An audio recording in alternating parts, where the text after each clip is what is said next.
Hello दोस्तों, आप सभी का स्वागत है मेरे सोलो फॉर स्टडी चैनल पर। तो आज हम पढ़ रहे हैं पीसीएस मंत्रा टेस्ट सीरीज 7। तो आइए शुरू करते हैं। फर्स्ट है, क्षेत्रफल की दृष्टि से निम्नलिखित द्वीपों का अवरोही क्रम है। ए है Greenland, New Guinea, Borneo, Madagascar, Baffin. B है Baffin, Madagascar, Borneo, New Guinea, Greenland. C है Greenland, New Guinea, Madagascar, Borneo, Baffin. Madagascar, Greenland, New Guinea, Baffin या बोर्नियो। तो हमें इसे अवरोही क्रम में लगाना है। तो इसमें अवरोही क्रम में देखें तो सबसे पहले है, सबसे बड़ा जो है अवरोही क्रम मतलब कि ज़्यादा से कम की तरफ, Greenland, New Guinea, Borneo, Madagascar और बेफिन। इस हिसाब से देखा जाए तो इसमें ए सही है। नेक्स्ट है, सोनोरार मरुस्थल स्थित है मंगोलिया तथा चीन में, संयुक्त राज्य अमेरिका तथा मेक्सिको में, रूस तथा कजाकिस्तान में। उपयुक्त में से कोई नहीं। तो सोनोरार मरुस्थल है संयुक्त राज्य अमेरिका तथा मेक्सिको में। नेक्स्ट है, पर्वत निर्माण से संबंधित रेडियो एक्टिविटी सिद्धांत किसके द्वारा दिया गया है? होम्स, जॉली, डेली या कोबर। तो ये किसके द्वारा दिया गया है? तो ये दिया गया है जॉली द्वारा, जॉली। नेक्स्ट है, निम्नलिखित कथनों पर विचार कीजिए। हिमालय का पर्वतीय भाग एवं उत्तर का मैदानी भाग भूकंप की दृष्टि से अत्यंत संवेदनशील क्षेत्र है। तो ये सही है। नेक्स्ट है, भारतीय प्लेट यूरेशियन प्लेट को निरंतर क्षेपित कर रही है। ये भी सही है। इस हिसाब से देखा जाए तो ये बोल रहा है कि मतलब कूट की सहायता से सही उत्तर चुनिए। तो दोनों कथन सत्य है। नेक्स्ट है, ताल ज्वालामुखी किस देश में स्थित है? फिलीपींस, इक्वाडोर, इंडोनेशिया या उपयुक्त में से कोई नहीं। तो ताल ज्वालामुखी है फिलीपींस में। नेक्स्ट है, निम्नलिखित में सत्य कथन है। ज्वालामुखी उद्गार में निकले बड़े बड़े टुकड़ों को ज्वालामुखी बम कहते हैं। नंबर 2, ज्वालामुखी के हुए टुकड़े जो मटर के दाने या अखरोट के बराबर होते हैं उन्हें लेपली कहते हैं। निम्नलिखित कूट की सहायता से सही उत्तर चुनें। केवल 2, दोनों सही, 1 और 2, केवल 1 या उपयुक्त में से कोई नहीं। तो ये दोनों ही सही हैं। नेक्स्ट है, निम्नलिखित में से कौन सा सुमेलित नहीं है? इतेपू बांध, पराना नदी, हुबर बांध, कोलोराडो नदी, ग्रैंड कुली बांध, वोल्टा नदी या नुरेक बांध, बक्स नदी। तो इसमें कौन सुमेलित नहीं है? ग्रैंड कुली बांध जो है ये कोलंबिया नदी पर है, ना कि वोल्टा नदी पर। नेक्स्ट है, निम्नलिखित में से कौन सा सुमेलित नहीं है? अथाबास्का झील कनाडा, ओनेगा झील कजाकिस्तान, ताना झील इथियोपिया, मराकेबो झील वेनेजुएला। तो इसमें से हमें बोलना है कि कौन सा सही नहीं है। तो जो ओनेगा झील है ये कजाकिस्तान में नहीं है, ये रूस में है,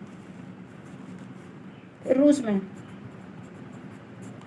नेक्स्ट है, निम्नलिखित में से कौन सा देश बाल्टिक सागर के साथ सीमा रेखा नहीं बनाता है? Denmark, Italy, Germany, Poland. तो कौन नहीं बनाता है? तो इसमें इटली नहीं बनाता है। बाकी देखें तो डेनमार्क, जर्मनी, पोलैंड और स्वीडन, लिथुआनिया, लाटविया, एस्टोनिया और फिनलैंड, ये सब, इसके साथ रूस भी बनाता है। तो ये सब बाल्टिक सागर के साथ सीमा बनाते हैं। नेक्स्ट है, निम्नलिखित में से कौन सा सुमेलित नहीं है? तजाकिस्तान, दुशांबे मतलब देश और एक तरफ राजधानी, बहामास, नसाउ, कजाकिस्तान, नूर सुल्तान, ऑस्ट्रेलिया, सिडनी। तो ऑस्ट्रेलिया की राजधानी जो है कैनबरा है, ना कि सिडनी। तो ये सही है। नेक्स्ट है,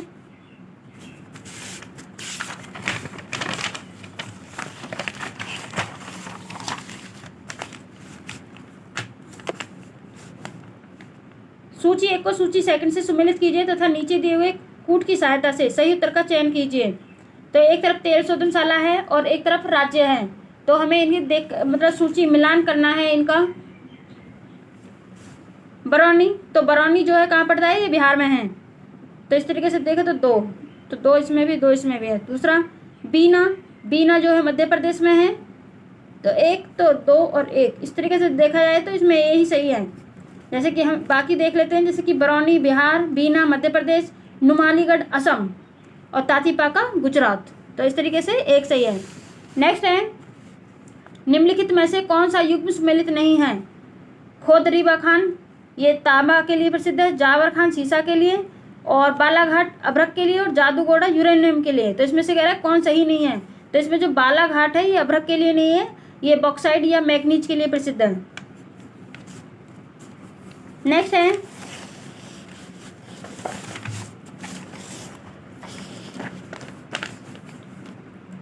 सूची 1 को सूची सेकंड से सुमेलित कीजिए तथा नीचे दिए गए कूट की सहायता से सही उत्तर को चुनिए।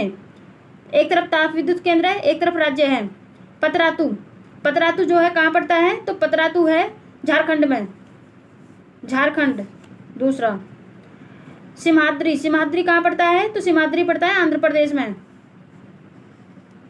और रामागुडम ये पड़ता है तेलंगाना में, और कवास, कवास जो है गुजरात में। तो इस तरीके से देखा जाए तो सी 2 1 4 3 सही है। नेक्स्ट है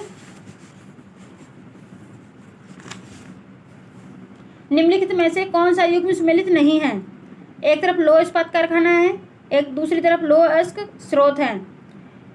ए है जमशेदपुर कारखाना, मयूरभंज, भिलाई कारखाना, डली राजहरा, भद्रावती कारखाना, क्योंझर, और डी है विशाखापट्टनम कारखाना, बेलाडीला, बेलाडीला।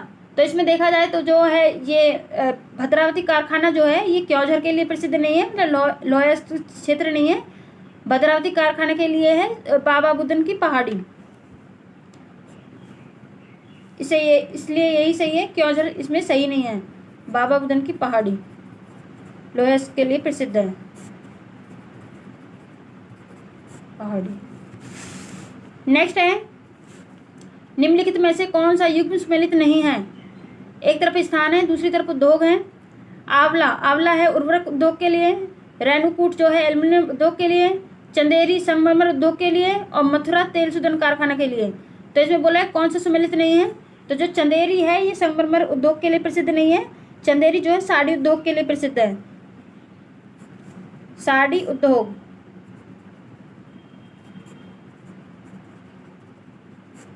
नेक्स्ट है भारत के निम्नलिखित राज्यों पर विचार कीजिए।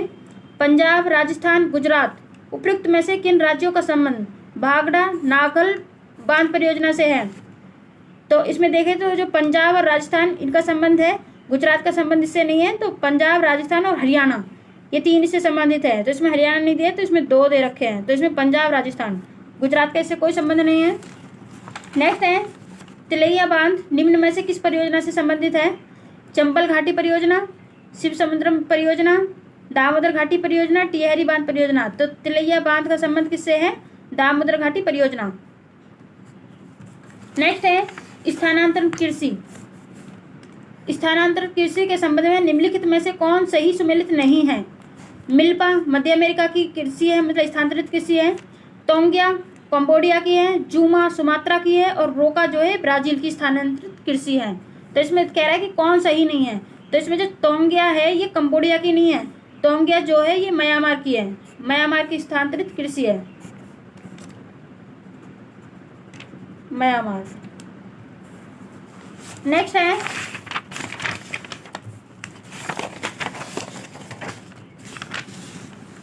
निम्नलिखित में से कौन सी फसल रबी की फसल नहीं है? चना, ज्वार, सरसों, आलू। तो इसमें हमें बताना है कि कौन सी रबी की फसल नहीं है। अगर देखा जाए तो वैसे रबी की फसल जो है अक्टूबर नवंबर में मतलब इसकी बुआई की जाती है, और मार्च अप्रैल में इसकी कटाई की जाती है। तो इसमें देखें तो गेहूं, जौ, सरसों ये सब जो है रबी की फसल है। और बाकी जो खरीफ की फसल देखें तो ज्वार, बाजरा और मक्का ये सब जो है खरीफ की फसल में आते हैं। तो जो ज्वार है ये खरीफ की फसल है, ना कि रबी की फसल है। ज्वार जो है खरीफ की फसल है, ज्वार और बाजरा। नेक्स्ट है झूम कृषि के संबंध में निम्नलिखित कथनों पर विचार कीजिए। नंबर 1 है झूम कृषि एक प्रकार की स्थानांतरित कृषि है। तो सही बात है, झूम कृषि एक तरह की स्थानांतरित कृषि है, ये पूर्वोत्तर भारत में मिलती है। नेक्स्ट है यह कृषि मुख्य रूप से उष्णकटिबंधीय वन प्रदेशों में की जाती है। तो ये भी सही है। नेक्स्ट है भारत के पूर्वोत्तर राज्यों के पहाड़ी क्षेत्रों पर यह कृषि प्रचलित है, बिल्कुल सही है। उपरोक्त में से सही कथन है? तो अभी हमने पढ़ा है, तो ये तीनों ही सही हैं। नेक्स्ट है, निम्नलिखित में से भारत का कौन सा शैल तंत्र धात्विक खनिजों का प्रमुख स्रोत है? तो ये है धारवाड़ समूह, विंध्यन समूह, गोंडवाना समूह या कुडप्पा समूह। तो धात्विक खनिजों का प्रमुख स्रोत है, ये है धारवाड़ समूह। नेक्स्ट है, कोयला उत्पादन के लिए प्रसिद्ध रानीगंज क्षेत्र निम्न में से किस राज्य में स्थित है? तो किस में स्थित है? राजस्थान, छत्तीसगढ़, झारखंड, उड़ीसा। तो ये है झारखंड में रानीगंज क्षेत्र। नेक्स्ट है, निम्नलिखित कथनों पर विचार कीजिए। फल उत्पादन में भारत का विश्व में प्रथम स्थान है। नेक्स्ट है, तंबाकू के निर्यात में भारत का विश्व में द्वितीय स्थान है। नीचे दिए गए कूट की सहायता से सही उत्तर चुनिए। तो इसमें सही उत्तर की बात करें तो फल उत्पादन में भारत का विश्व में प्रथम स्थान नहीं है, फल उत्पादन में भारत का जो है दूसरा स्थान है, पहले पर चीन है। और तंबाकू के निर्यात में भारत का दूसरा स्थान नहीं है, विश्व में भारत का 4th स्थान है। तो इस तरीके से देखा जाए तो इसमें से दोनों ही सही नहीं है, तो इनमें से कोई सही नहीं है। नेक्स्ट है, निम्नलिखित में से कौन सा कथन सही नहीं है? नंबर 1 है, भारत में गंगा ब्रह्मपुत्र डेल्टा को चावल का कटोरा कहा जाता है। नेक्स्ट है, भारत के पंजाब राज्य में धान की उत्पादकता सर्वाधिक है। नेक्स्ट है, जया, पद्मा तथा कृष्णा धान की उन्नत किस्में हैं। इनमें से कोई नहीं। तो इनमें से जो सही नहीं है तो वो है, भारत में गंगा ब्रह्मपुत्र डेल्टा को चावल का कटोरा कहा जाता है। तो ये गलत है, इसको चावल का कटोरा नहीं कहा जाता। चावल का कटोरा जो है ये कृष्णा गोदावरी डेल्टा क्षेत्र को कहा जाता है, ना कि गंगा ब्रह्मपुत्र डेल्टा को। नेक्स्ट है, निम्नलिखित फसलों पर विचार कीजिए। कपास, मूंगफली, धान और गेहूं, इनमें से कौन सी खरीफ की फसलें हैं? तो हमें इनमें खरीफ की फसलें बतानी है। तो इसमें जो है कपास, मूंगफली और धान, ये खरीफ की फसलें हैं। और गेहूं तो आपको पता है रबी की फसल है। नेक्स्ट है, जीवन रक्षक अथवा बचाव सिंचाई इंगित करती है। नंबर 1 है, लगातार पानी का बहाव। नंबर 2 है, क्रांतिक समृद्धि अवस्था पर सिंचाई। और नंबर 3 है, मतलब सी है, PWP सिंचाई। और नंबर डी है, गीला करना फिर सुखाना। तो जीवन रक्षक अथवा बचाव सिंचाई को इंगित करती है, तो ये है PW सिंचाई। नेक्स्ट है, एक तरफ कथन है, दूसरा कारण है। तो कथन है, भारत में हरित क्रांति के फलस्वरूप खाद्यान्नों के उत्पादन में वृद्धि हुई है। कारण है, भारत में हरित क्रांति का प्रभाव सभी राज्यों में एक समान नहीं रहा है। तो इस तरीके से देखा जाए तो दोनों कथन सही है, पर ये एक दूसरे की व्याख्या नहीं करते। तो हमें कैसे पता चलता है? इसमें हम क्योंकि और इसलिए का प्रयोग करते हैं। जैसे कि भारत में हरित क्रांति के फलस्वरूप खाद्यान्नों के उत्पादन में वृद्धि हुई है, तो हम ये यहाँ क्योंकि भारत में हरित क्रांति का प्रभाव सभी राज्यों के लिए एक समान नहीं रहा है, तो ये गलत है। तो ये एक दूसरे की मतलब व्याख्या नहीं कर रहे हैं। वैसे दोनों क्वेश्चन सही है, बट एक दूसरे का व्याख्या नहीं कर रहे हैं। नेक्स्ट है,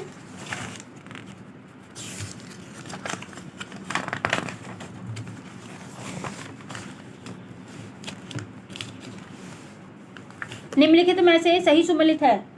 तो हमें बताना है, गोल क्रांति अंडा उत्पादन, रजत क्रांति उर्वरक उत्पादन, गुलाबी क्रांति झींगा मछली का उत्पादन और धूसर क्रांति पेट्रोलियम उत्पादन। तो इसमें बताना है कौन सा सही सुमेलित है। तो जो गुलाबी क्रांति है ये झींगा मछली का उत्पादन, ये सही है। बाकी देखें तो जो गोल क्रांति जो है आलू से संबंधित है, और रजत क्रांति जो है अंडा उत्पादन से संबंधित है।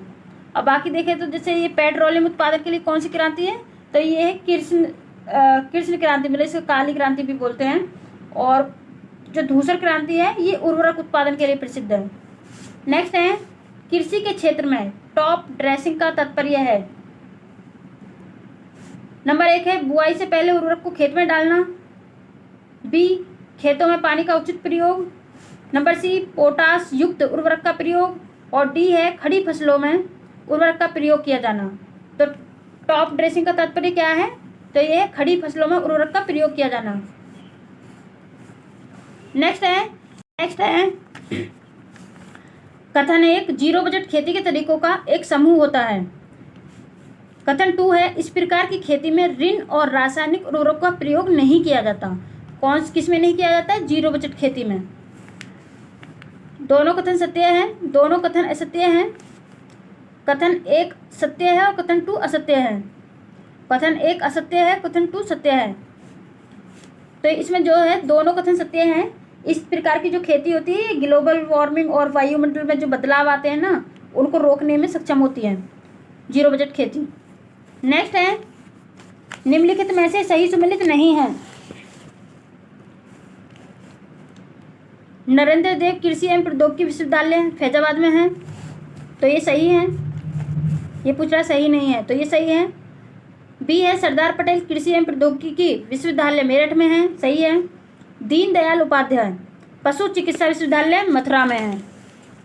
और नंबर डी है, रानी लक्ष्मीबाई केंद्रीय कृषि विश्वविद्यालय लखनऊ, ये लखनऊ में नहीं है, ये झांसी में है।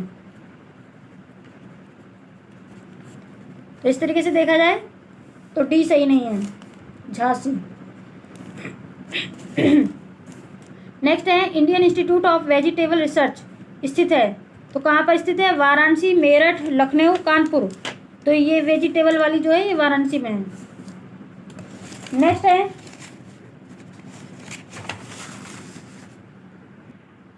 नेक्स्ट है उत्तर प्रदेश में वर्षा जल संचयन एवं भूजल संवर्धन योजना की शुरुआत कब शुरू की गई थी?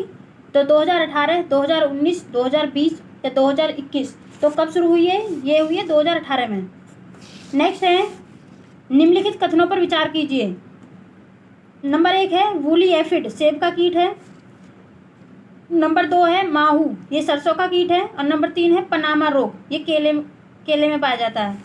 तो उपयुक्त में से सही सुमेलित है, तो देखें तो तीनों ही सही है। टाइम वेस्ट ना करते हुए हमें सीधे आंसर पे आना है। नेक्स्ट है, संविधान सभा की निम्नलिखित समितियां एवं उनके अध्यक्षों के संबंध में निम्नलिखित में से कौन सा सुमेलित नहीं है? तो हमें बताना है कौन सा सुमेलित नहीं है। संघ संविधान समिति वल्लभ भाई पटेल, तो जो संघ संविधान समिति है ये इसमें जवाहरलाल नेहरू संबंधित है इससे, ना कि वल्लभ भाई पटेल। तो यही सही नहीं है। बाकी देखें औरों को, झंडा समिति डॉक्टर राजेंद्र प्रसाद, संघ शक्ति समिति जवाहरलाल नेहरू और कार्य संचालन समिति KM मुंशी। नेक्स्ट है, निम्नलिखित में से किसे भारतीय संविधान की आत्मा कहा जाता है? प्रस्तावना, मूल कर्तव्य, संवैधानिक उपचारों का अधिकार और नीति निर्देशक तत्व। तो किसे कहा जाता है भारतीय संविधान की आत्मा? तो ये कहा जाता है प्रस्तावना को। नेक्स्ट है, आच्छादन का सिद्धांत निम्न में से किस सिद्धांत से, किस अनुच्छेद से संबंधित है? अनुच्छेद 32, अनुच्छेद 13, अनुच्छेद 249, अनुच्छेद 312। तो किससे संबंधित है? ये है अनुच्छेद 13 से। आच्छादन का सिद्धांत अनुच्छेद 13 के अनुसार जो है ना, न्यायालय मतलब ऐसी किसी भी विधि को शून्य घोषित कर सकता है जो मूल अधिकार से असंगत हो। तो इसमें ये वाली बात कही गई है अनुच्छेद 13 में। नेक्स्ट है,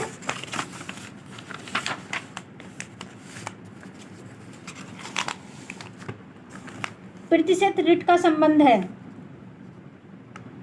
न्यायपालिका की सर्वोच्चता से, संसद की विधि निर्माण की शक्ति से, प्राकृतिक न्याय के उल्लंघन से या उपयुक्त सभी से। तो प्रतिषेध का मतलब होता है मना करना। तो इसमें देखें तो ये कह रहा है प्राकृतिक न्याय के उल्लंघन से इसका संबंध, प्रतिषेध का संबंध है प्राकृतिक न्याय के उल्लंघन से। मैंने अर्थ बताया, प्रतिषेध का अर्थ होता है मना करना। नेक्स्ट है, भारत का राष्ट्रपति अपना त्यागपत्र दे सकता है प्रधानमंत्री को, उपराष्ट्रपति को, लोकसभा अध्यक्ष को, मुख्य न्यायाधीश को। तो किसको दे सकता है भारत का राष्ट्रपति अपना त्यागपत्र? तो ये दे सकता है उपराष्ट्रपति को। नेक्स्ट है, भारत की केंद्रीय मंत्रिपरिषद के संबंध में निम्नलिखित कथनों पर विचार कीजिए। नंबर 1 है, मंत्रिपरिषद लोकसभा के प्रति सामूहिक रूप से उत्तरदायी होती है। नंबर 2 है, मंत्रिपरिषद के सदस्य व्यक्तिगत रूप से प्रधानमंत्री के प्रति उत्तरदायी होते हैं। तो ये गलत है, ये व्यक्तिगत रूप से प्रधानमंत्री के प्रति उत्तरदायी नहीं होते हैं।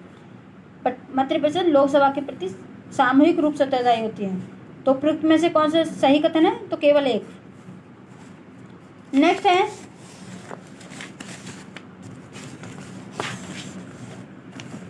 निम्नलिखित कथनों पर विचार कीजिए। राज्यसभा एक स्थायी सदन है। नंबर 2, इसमें राज्यों का प्रतिनिधित्व उनकी जनसंख्या के आधार पर दिया गया है। नंबर 3 है, उत्तर प्रदेश से सर्वाधिक राज्यसभा सदस्य चुने जाते हैं। उपयुक्त में से सही कथन है। तो उपयुक्त में से सही कथन है 1, 2, 2, 3, 1, 3 या तीनों। तो इसमें तीनों ही सही हैं। उत्तर प्रदेश से सर्वाधिक राज्यसभा सदस्य जो हैं 31 चुने जाते हैं। नेक्स्ट है, किसी राज्य की कार्यपालिका शक्ति निहित होती है राष्ट्रपति में, राज्यपाल में, मुख्यमंत्री में या विधानसभा में। तो राज्य की पूछ रहा है, राज्य की कार्यपालिका शक्ति निहित होती है तो राज्यपाल में। ये अनुच्छेद 154 क्लोज 1 के तहत। नेक्स्ट है, निम्नलिखित में से किस अनुच्छेद के तहत राज्यपाल किसी विधेयक को राष्ट्रपति के विचार हेतु आरक्षित रख सकता है? अनुच्छेद 159, अनुच्छेद 155, अनुच्छेद 200, अनुच्छेद 201। तो किसके तहत सुरक्षित रख सकता है राज्यपाल किसी विधेयक को? तो ये है अनुच्छेद 200। नेक्स्ट है, निम्नलिखित समितियों पर विचार कीजिए। पीवी के राव समिति, नंबर 2 LM सिंघवी समिति और नंबर 3 है PK थुंगन समिति। उपयुक्त में से कौन सी समिति स्थानीय स्वशासन से संबंधित है? अगर देखें तो ये तीनों ही PK राव समिति, PV के राव समिति, LM सिंघवी समिति और PK थुंगन समिति, ये तीनों ही स्थानीय स्वशासन से संबंधित हैं। इस तरीके से हमारा आंसर डी। नेक्स्ट है निम्नलिखित कथनों पर विचार कीजिए। भारत में आपातकालीन उपबंध जर्मनी के संविधान से प्रेरित है। नंबर 2 है, भारत का राष्ट्रपति अनुच्छेद 356 के तहत राष्ट्रीय आपातकाल की घोषणा कर सकता है। तो ये अनुच्छेद 356 के तहत नहीं है, ये भारत का जो राष्ट्रपति है अनुच्छेद 352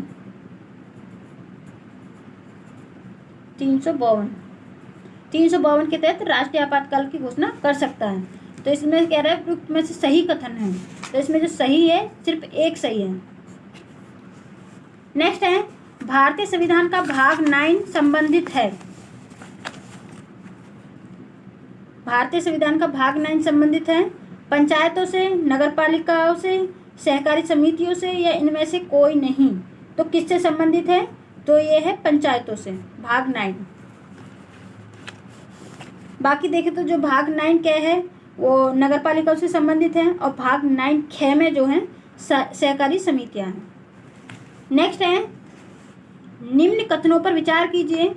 भारत में पहली जनगणना 1872 में हुई थी।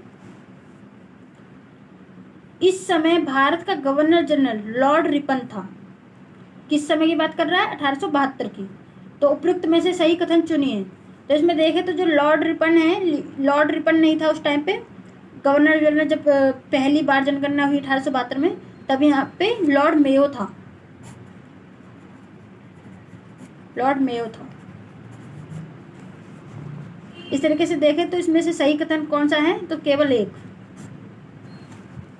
लॉर्ड रिपन ने जो है 1881 में जनगणना शुरू करवाई थी नियमित रूप से। नेक्स्ट है,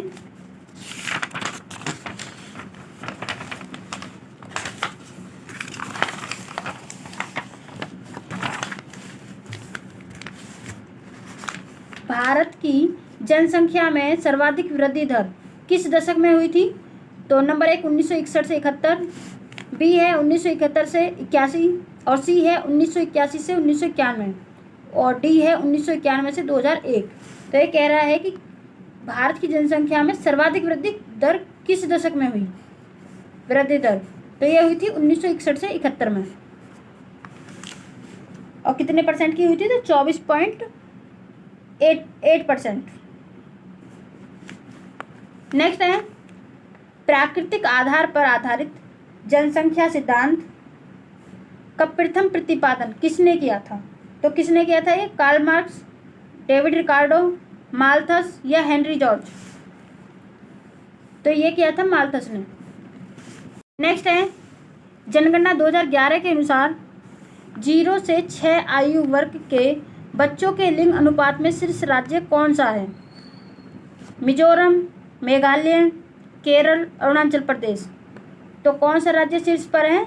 तो ये है अरुणाचल प्रदेश। वहाँ पर बच्चों का कितना लिंग अनुपात है अरुणाचल प्रदेश में? तो ये 972।